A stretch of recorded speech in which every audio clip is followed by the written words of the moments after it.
பாலஸ்தீனம் மீது இஸ்ரேல் 26வது நாளாக இன்னும் கடும் தாக்குதலை தொடுத்து வரும் நிலையில், இத்தனை ஆண்டுகளாக ஹமாஸ் படையினர் வளர்ச்சியடைய இஸ்ரேல்தான் நிதியுதவி அளித்தது என்கிற அதிர்ச்சி தகவல்கள் வெளியாகியுள்ளன.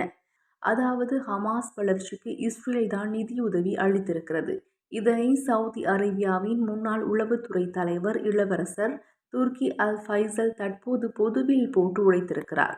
இஸ்ரேலுக்கு சுதந்திர பாலஸ்தீனம் அமைவதில் எந்த விருப்பமும் கிடையாது. எனவே தற்போது 2 துண்டுகளாக இருக்கும் காசா மற்றும் மேற்கு கரை பகுதிகளை அப்படியே நிலைத்து வைத்திருக்க இஸ்ரேல் அதிபர் நெட்டன்யாகு திட்டம் தீட்டினார்.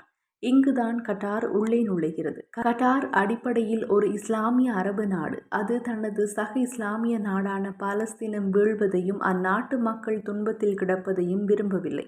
இதனை பயன்படுத்தி கொண்டு கட்டாரிடமிருந்து இஸ்ரேல் பணத்தை பெற்று காசாவுக்கும் மேற்கு கரைக்கும் பிரித்து வழங்கியது. ஆனால் இஸ்ரேலுக்கு இதில் என்ன லாபம் என கேள்வி எழலாம்.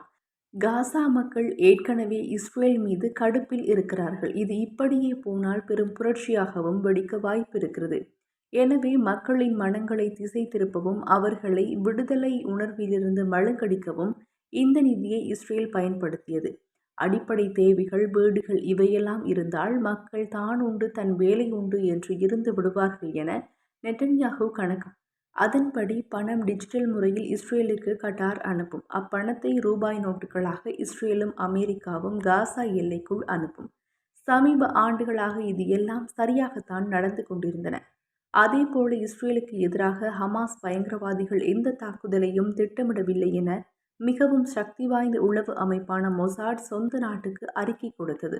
அப்புறம் என்ன, தான் சென்று கொண்டிருக்கும் வழி சரியானதுதான் என நெட்டன்யாகு முழுமையாக நம்பினார்.